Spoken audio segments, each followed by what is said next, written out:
வணக்கம். Mirror image writing R reverse writing இது early childhood education, அதாவது பிகினிங் லெவல் ஆஃப் எஜுகேஷனில் அந்த குழந்தைங்க எழுதும்போது இந்த ரிவர்ஸ் ரைட்டிங் ஒரு காமனான விஷயம். பட் ஒரு குறிப்பிட்ட ஏஜுக்கு அப்புறம், அதாவது ஒரு 6 இயர்ஸ் 7 இயர்ஸுக்கு அப்புறமும் இந்த mirror image R reverse writing இருந்துச்சுன்னா அது எதனால நம்ம கண்டிப்பாக அனலைஸ் பண்ணணும். இதுக்கு சில காரணங்கள் இருக்கலாம். ஃபர்ஸ்ட், டிரெக்ஷன்ங்கிறது left and right, front and back, இல்லை அப் அண்ட் டவுன். இந்த டிரெக்ஷன் கன்ஃபியூஷன் இருந்தால் அந்த குழந்தைங்களுக்கு எழுதுறது எஃபெக்ட் ஆகும் அண்ட் மிரர் இமேஜாக ரிஃப்ளெக்ட் ஆகும். ஃபார் எக்ஸாம்பிள், நம்ம 7 எழுதும்போது லெஃப்டில் ஸ்டார்ட் பண்ணி ரைட்டில் முடிப்போம்.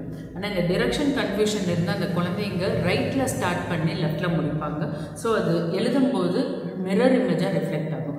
அதே மாதிரி நம்ம எண் எழுதும்போது அந்த ஸ்லாண்டிங் லைன் லெஃப்ட் டாப் கார்னரில் ஆரம்பித்து ரைட் கார்னர் எண்டில் முடிப்போம். ஆனால் இந்த கன்ஃபியூஷன் இருக்கிற குழந்தைங்க அப்படியே ரிவர்ஸ், அதாவது லெஃப்ட் எண்டு கீழே ஆரம்பித்து ரைட் அண்ட் டாப்பில் முடிப்பாங்க. ஸோ அது பார்க்கும்போது மிரர் இமேஜாக இருக்கும். இல்லை எண்ணை ஜெட்டாக பர்சீவ் பண்ணி அவங்க எழுதுவாங்க. ஸோ இந்த ஒரு கன்ஃபியூஷன் டிரெக்ஷனில் இருந்து அவங்க மாற்றி எழுதுவாங்க. நம்பர்ஸும் அதே மாதிரி 67 76 எழுதுறது, இல்லை 10 01 மாற்றி எழுதுறது.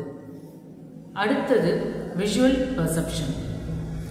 பர்செப்ஷனுங்கிறது நம்ம பார்க்குற ஒரு விஷயத்தை நம்ம உள்வாங்கிறது, நம்மளோட புரிதல்.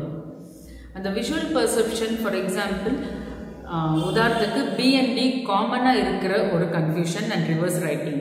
நிறைய குழந்தைங்க இந்த மிஸ்டேக்கை பண்ணுவாங்க. இங்கே பார்க்கும்போது அந்த பி லைனுக்கு முன்னாடி கர்வ் வரதை தெரியும், ஆனால் எழுதும்போது அவங்களோட பர்செப்ஷன் வேறு மாதிரி இருக்கும். ஸோ எழுதும்போது லைனுக்கு பின்னாடி அவங்க எழுதுவாங்க, அது டியாக மாறும். அதே மாதிரி தான் for example M and W, இல்லை small N, U, P, Q, இந்த எல்லாமே அவங்களோட பர்செப்ஷன் வேறு மாதிரி இருக்கலாம். அதாவது அந்த கர்வ் எம்என் எண்ணுக்கு மேலே இருக்கிறத அவங்களுக்கு கீழே பர்சீவ் பண்ணி எழுதுறது. ஸோ அவங்க ஆட்டோமேட்டிக்காக அது மிரர் இமேஜ் ரைட்டிங்காக இல்லை ரிவர்ஸ் ரைட்டிங்காக மாறும். அடுத்து memory. Numbers and letters confidence இல்லைன்னா அவங்க ரிவர்ஸில் எழுத வாய்ப்பு இருக்குது. மிரர் இமேஜில் அதிகமாக எழுதுகிற மாதிரி இருந்துச்சுன்னா டெவலப்மெண்டல் ஆப்டோமெட்ரிஸ்ட் கன்சல்ட் பண்ணுறது நல்லது. சில சிம்பிள் ஸ்ட்ராட்டஜிஸ் மூலமாக இந்த மிரர் இமேஜ் ரைட்டிங்கை நம்ம ஓவர் கம் பண்ணலாம். இதுக்கு multi sensory method of teaching ரொம்ப ஹெல்ப்ஃபுல்லாக இருக்கும். மல்டி சென்சரிங்கிறது நம்மளோட சென்சஸை யூஸ் பண்ணுறது, அதாவது விஷுவல், ஆடிட்டரி, நம்ம body parts as well as tactile, touch மூலமாக சொல்லிக் கொடுக்குறது. ஸோ இந்த மல்டி சென்சரி மெத்தடில் நம்ம சொல்லிக் கொடுக்கும்போது அந்த குழந்தைங்க learning as well as writing improve பண்ணுவாங்க. லைன்ஸ் மூலமாக அவங்களுக்கு டிரெக்ஷன்ஸை சொல்லிக் கொடுக்குறது, அதாவது standing line, sleeping line and slanting line.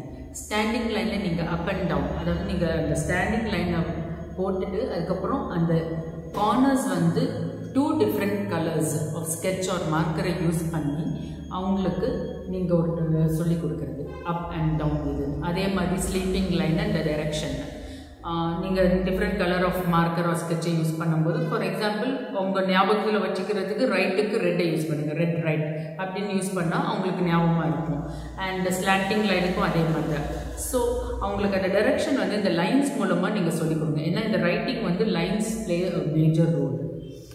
Next இன்னொன்று ஏர் ட்ரேசிங் இல்லை ஏர் ரைட்டிங். அவங்களுக்கு நம்ம ஏரில் சொல்லிக் கொடுக்கறது, லெட்டர் ட்ரேஸ் பண்ணுறதுக்கு, அந்த லெட்டர் பேட்டர்னை ஃபார்ம் பண்ணுறதுக்கு.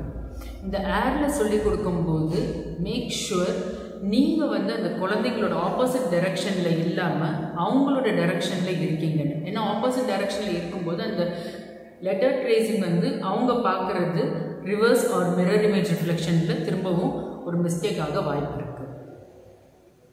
இங்கே லெட்டர்ஸை இன்ட்ரடியூஸ் பண்ணும்போது, அதாவது எந்தெந்த லெட்டர்ஸில் அவங்க மிரர் இமேஜில் எழுதுகிறாங்களோ அதை நம்ம தனியாக சொல்லிக் கொடுப்போம். அப்போ இன்ட்ரடியூஸ் பண்ணும்போது ஒரு லெட்டரை மட்டும் நீங்கள் இன்ட்ரடியூஸ் பண்ணுங்கள்.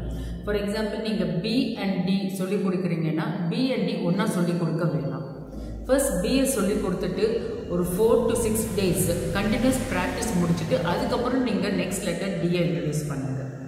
அதுக்கப்புறம் நீங்கள் 2 லெட்டரையும் சேர்த்து அவங்களுக்கு சொல்லிக் கொடுங்க.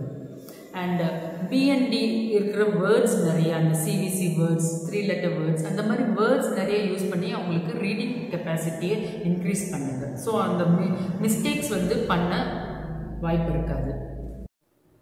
இன்னொரு மெத்தட் ஓவர் ரைட்டிங்.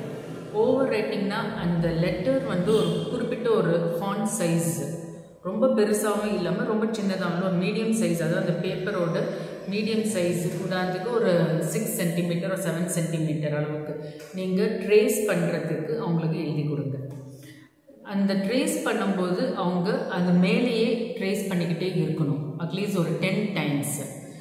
இன்னொன்று, ட்ரேஸ் பண்ணும்போது அவங்களுக்கு ஒரே பென் ஒரு பென்சிலை நீங்கள் கொடுத்து ட்ரேஸ் பண்ண சொல்ல வேண்டாம். ஏன்னா நீங்கள் மறுபடியும் ட்ரேஸ் பண்ணும்போது அது ஒரு மெக்கானிக்கல் ப்ராசஸாக இருக்கும். அவங்க வந்து என்ன பண்ணுறாங்கன்னு உணர மாட்டாங்க. ஸோ நீங்கள் ஒரு தடவை ட்ரேஸ் பண்ணோன்னு அவங்கள அடுத்தது வேறு ஒரு கலர் பென்சிலை எடுத்து ட்ரேஸ் பண்ண சொல்லுங்கள்.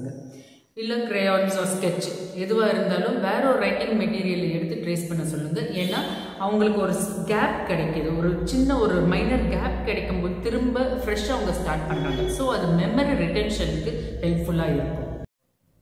அடுத்து டிஃப்ரெண்ட் டெக்ஸ்சர்ஸ், அதாவது ரஃப், ஸ்மூத், ஹார்ட், சாஃப்ட், இந்த மாதிரி நிறைய டெக்ஸ்சர்ஸ் நம்ம கொடுத்து அவங்களுக்கு அந்த லெட்டர் ட்ரேசிங், லெட்டர்ஸ் ஒரு நம்பர்ஸ் அவங்க ட்ரேஸ் பண்ணும்போது அந்த லெட்டர் ஃபார்மேஷன் அவங்களுக்கு நல்லா தெரியும். Simple and effective method of teaching B&D hands மூலமாக நம்ம சொல்லிக் கொடுக்கறது. இது கொஞ்சம் பேருக்கு தெரிய வாய்ப்பு இருக்குது. ஃபிங்கர்ஸை க்ளோஸ் பண்ணி தம்பை ஓப்பன் பண்ணி பார்க்கணும். இது குழந்தைங்க அவங்களோட முகத்துக்கு நேராக கையை வச்சு பார்க்கும்போது அந்த லெட்டர் ஃபார்மேஷன் அவங்களுக்கு தெரியும். அண்ட் B&D அவங்களுக்கு சொல்லிக் கொடுக்கும்போது மேக் ஷுவர் நீங்கள் லெஃப்ட் வந்து B அண்ட் ரைட் வந்து Dயாக சொல்லிக் கொடுக்குறீங்க. இன்னொரு டாக்டைல் மெத்தட் ஆஃப் டீச்சிங் வந்து குழந்தைங்களோட கையில் நம்ம ட்ரேஸ் பண்ணுறது. இது ட்ரேஸ் பண்ணும்போது குழந்தைங்க கண்ணை மூடிட்டு ஃபீல் பண்ணால் அவங்களுக்கு அந்த லெட்டரோட ஃபார்மேஷன் உணர முடியும். இது எங்களோட குழந்தைங்க கிட்ட நாங்கள் இம்ப்ளிமெண்ட் பண்ணி நல்ல ஒரு ரிசல்ட் பார்த்ததால உங்களோட நாங்கள் ஷேர் பண்ணியிருக்கோம். இது உங்களுக்கும் ஹெல்ப்ஃபுல்லாக இருக்கும்னு நாங்கள் நம்புகிறோம். தேங்க்யூ.